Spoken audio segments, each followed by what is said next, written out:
listen to you, cause they feel some guilt, and that's how your soul gets fulfilled. That's actually a really interesting point, but it's also coming from probably the worst possible person to make it, because I think Drake accidentally stumbled into one of the biggest recurring conversations happening in hip-hop. Who gets to participate in black culture? What responsibilities come with that participation? And when does appreciation become appropriation? Those are all questions hip-hop has been asking for decades. Drake just happened to bring them back into the spotlight. Ever since Janice Shut the Fuck Up drop, I've seen so many people arguing over one specific line more than anything else. White kids listen to you because they feel some guilt, and that's how your soul gets fulfilled. Depending on who you ask, this is either one of the dumbest bars Drake has ever written, or proof that Kendrick Lamar's fan base only exists because white liberals want to feel better about themselves. And honestly, everyone is missing the point, because this isn't really a Kendrick Lamar conversation. It's a conversation about black art and about who gets to participate in black culture. And as someone who's black, specifically Haitian American, this is something I've been thinking about for a very long time. Before we even get into Drake or Kendrick, I want to explain where I'm coming from, because I think it's really important. I was born here in America, but I grew up in a Haitian household. Like a lot of black families, conversations surrounding race weren't optional. They were just part of growing up. My family had to explain to me how the world worked long before I was even old enough to understand why it worked that way. But another interesting layer to all that is my entire family are immigrants, so I wasn't really just learning about being black in America, I was also learning about being black and coming from an immigrant family. Meanwhile, and I'm sure all my fellow black viewers can corroborate this fact, we was not trying to say our parents channeled the spirit of Malcolm X and talk about crack of this or crack of that. We was trying to wake up every Saturday morning, turn on 4Kids, and watch Goku give somebody belt, or try to figure out how Luffy was going to become the Pirate King. But as I got older, especially in middle school and high school, these conversations started making a lot more sense, because for the first time I was constantly sharing spaces with people who didn't grow up like me. And after a while, I started noticing that there were people who genuinely appreciated black culture,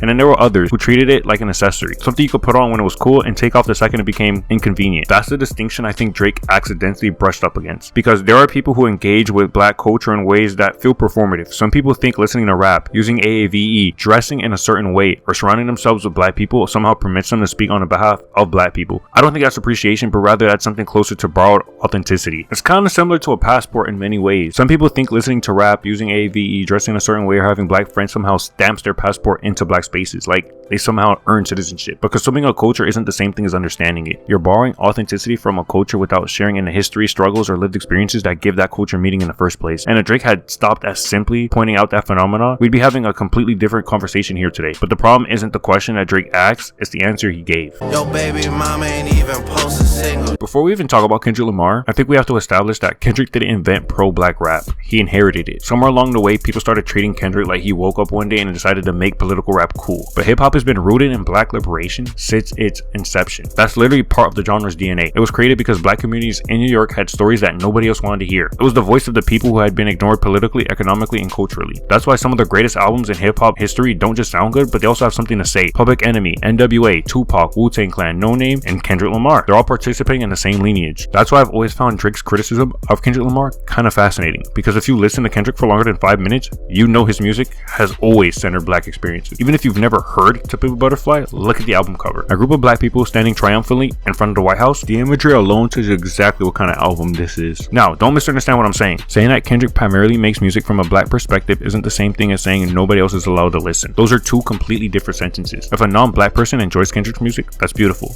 I would never want to diminish someone's genuine appreciation for a body of work, as long as it stays appreciation and not entitlement. This is why artists like No Name have openly talked about feeling uncomfortable when the majority of people attending her shows aren't black. Not because white fans aren't allowed to enjoy the music, but because there's a difference between appreciation and unintentionally changing the space that the art was originally created for. That's something every culture wrestles with. Black culture, Latino culture, Asian culture, indigenous culture. Once something becomes popular, people outside the culture inevitably participate. The question isn't whether they should, but rather how they participate. Which brings us back to Drake. He isn't completely wrong in his assessment. There are absolutely people who consume black culture because it gives them a certain amount of social credibility, almost like a badge that says, look, I'm one of the good ones because I get it, so I'm therefore invited. But here's where Drake loses me, because if we're actually going to have that conversation, then we have to talk about everyone who benefits from that phenomenon, including Drake himself. Yo, baby mama ain't even post a single. Now, this isn't something that's exclusive to Kendrick or even hip-hop for that matter. It's something that black culture has been dealing with for decades, and I think that's where this idea of borrowed authenticity really starts to make sense. Post Malone is probably one of the biggest examples of people to point to. He built a large portion of his early career inside of hip-hop, collaborated with rappers,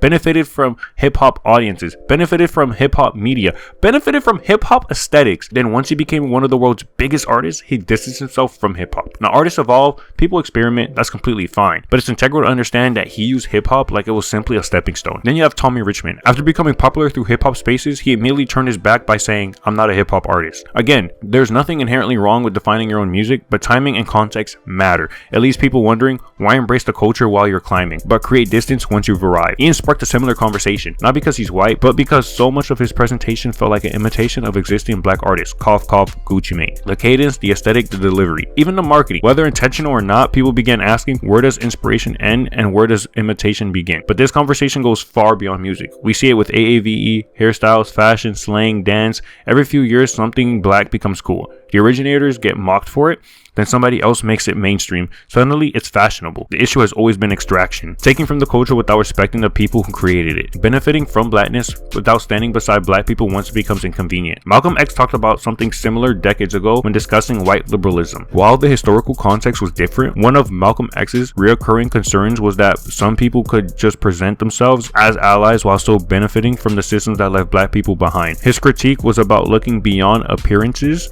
and asking who actually benefits. Sometimes proximity to black culture gets mistaken for solidarity with black people, and those aren't the same thing. Yo, baby mama ain't even post a single. Now we can finally spin the block back to Drake, because here's the irony. Drake is absolutely right that there are some people who use black culture as a source of social credibility. I agree with him. Nevertheless, the problem is that he has spent years surrounding himself with people who do exactly that. And when I say Drake's ecosystem, I'm talking about the people he repeatedly chooses to platform, legitimize, and give access to his audience. Morgan Wallen is an artist whose use of the N-word became one of the biggest controversies in country music, yet Drake still chose to perform with him. Camila Cabello was so racist that she had to take a course on how to stop being racist, yet Drake gave her 2 features. Drake doesn't seem particularly concerned with the politics of people around him as long as the relationship benefits him. This outlined pattern isn't ideological consistency, but rather it's opportunism. Then there's online personalities Drake consistently embraces. XQC has openly supported Trump and even dismissed black artists he isn't interested in. During one stream, he skipped through nearly every song on JID's album within seconds, despite JID discussing important issues surrounded around the prison industrial complex in Palestine.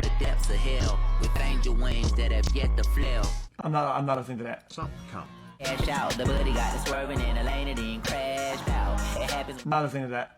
Yet Drake happily streams with him. Aiden Ross, an alleged neo-Nazi, has reportedly made racial insensitive comments, platformed far-right political figures, and has become one of the internet's most polarizing creators. Yep, Drake has no problem associating with him. Los Polos is in favor of ICE executing people and says whoever protests against ICE is stupid. What's the Dirt calls black people who can coherently articulate themselves Carlton and counts the number of niggas in a song. Drake is 37 years old and he says the N-word 37 times on this track, and I believe his reasons for doing this is he's basically saying the word for every year that he's been alive to symbolize that he was indeed born black. DJ Academics is an avid Drake defender and Trump supporter and stated that the Iceman should not denounce the Trump admin for using the album to bolster their reputation. So when Drake accuses Kendrick of attracting white liberals who use black culture to feel morally righteous, I can't help but ask, what exactly is the community you are building, Drake? One artist attracts politically performative liberals while the other attracts gambling streamers, MAGA influencers, rage baiting content creators, and personalities who only seem interested in black culture when Drake is involved. Drake's music repeatedly reinforces a worldview centered around women being something to conquer, trade, and leverage. When that's the perspective you consistently reinforce over 15 years, it shouldn't be a surprise to anyone that certain online communities gravitate towards it. For instance, on For Free he raps, and like your boy from Compton said, you know this dick ain't free, I got girls that I should have made pay for it. Or on Child's Play, where he calls a woman childish for wanting new clothes and explains that he's willing to purchase them for her as long as she continues to give him sex. We're not going to act like Drake's music, where he talks about women, does not sound adjacent to manosphere men talking about how women ain't shit, which is exactly why Drake's criticism for Kendrick falls flat for me. Because the issue was never whether white people who listen to conscious rap. The issue is what values your art rewards and what kinds of communities those values inevitably create. Yo, baby mama ain't even post a single. One of the things I've always appreciated about hip-hop is that it's capable of starting conversations much bigger than the music itself. Sometimes a single bar becomes a window into politics, history, race, and identity. When Drake rapped, white kids listen to you because they feel some guilt and that's how their soul gets fulfilled, he accidentally stumbled into a real conversation, because there absolutely are people who engage with black culture for reasons that have little to do with actually respecting black people. There are people who wear blackness like an accessory, who learn AAVE but never learn black history, who love rap until black artists become too political, who enjoy aesthetics with without standing beside the people responsible for creating them. That phenomenon is real and deserves to be discussed. The irony is that I think Kendrick has spent his entire career warning us about this exact phenomenon, so much that he even speaks about black people who won't afford black people grace, which is why he had Kodak on Mr. Morale, which is still very much a questionable choice. You couldn't find any other black person who isn't nearly as evil as that guy. Meanwhile, Drake has built an ecosystem that rewards proximity to controversy and popularity. He was right that borrowed authenticity exists. He was just pointing it in the wrong direction. Because if there's one thing Drake has always been exceptional at, it's identifying problems. Just never the one staring back at him in the mirror. Yo, baby mama ain't even post a single damn. Where she at?